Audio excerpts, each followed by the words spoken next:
Saranda vit pas viti nuk frekuentohet vetëm për Bregdetin dhe klimën, gjithnjë më tepër ai është kthyer në një destinacion për blerje pasurisht të paluajtshme, kryesisht nga të huaj. Statistikat flasin se 95% e blerjeve të apartamenteve apo trojeve në Sarandë realizohen nga shtetas të huaj.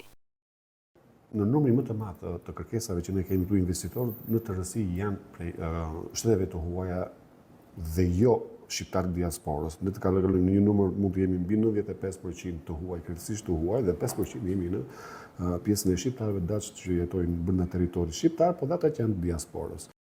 Po çfarë të rejtë huaj drejt Sarandës? Së pari pozicioni gjeografik, portat e Europës me afërsinë me Korfuzin u jep atyre edhe akses të lehtë përmes portit dhe aeroportit.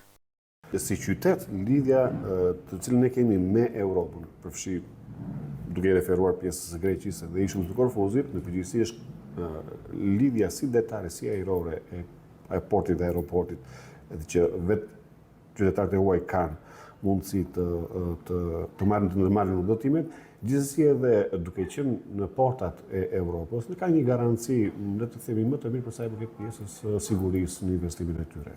Një tjetër arsye janë çmimet konkurruese shumë të ulta krahasuar me rajonin. Për më tepër, procedurat ligjore janë të thjeshta dhe shpesh mbyllen brenda një muaji. Shqipëria është në tregun e pasurave të paluajtshme me çmimet më kompetitive të ulta në treg. Kjo ka bërë që edhe turisti huaj në kërkimet e tij që po bën në të gjitha këto shtete, po zgjedh edhe Shqipërinë si destinacion të tillpasi, duke patur çmimet më të ulta dhe favorizon në pjesën që në një të ardhmen ky çmim do të ndryshojë për më mirë. Fillimisht ishin nordikët, suedezët, norvegjezët, finlandezët që nisën trendin e blerjeve. Më vonë u bashkuan italianët, ndërsa vitet e fundit dominimi i tregut ka kaluar polakëve, çekëve, madje edhe gjermanëve, austriakëve. Kam kaluar nga skandinavët në italianët, në vitet e fundit kemi tendencë të vendeve lindore siç janë Polonia dhe Republika Çeke. Kemi një kërkesë, mund të themi, vitin e fundit për sa i përket pjesës së Evropës perëndimore, Gjermani dhe Austri.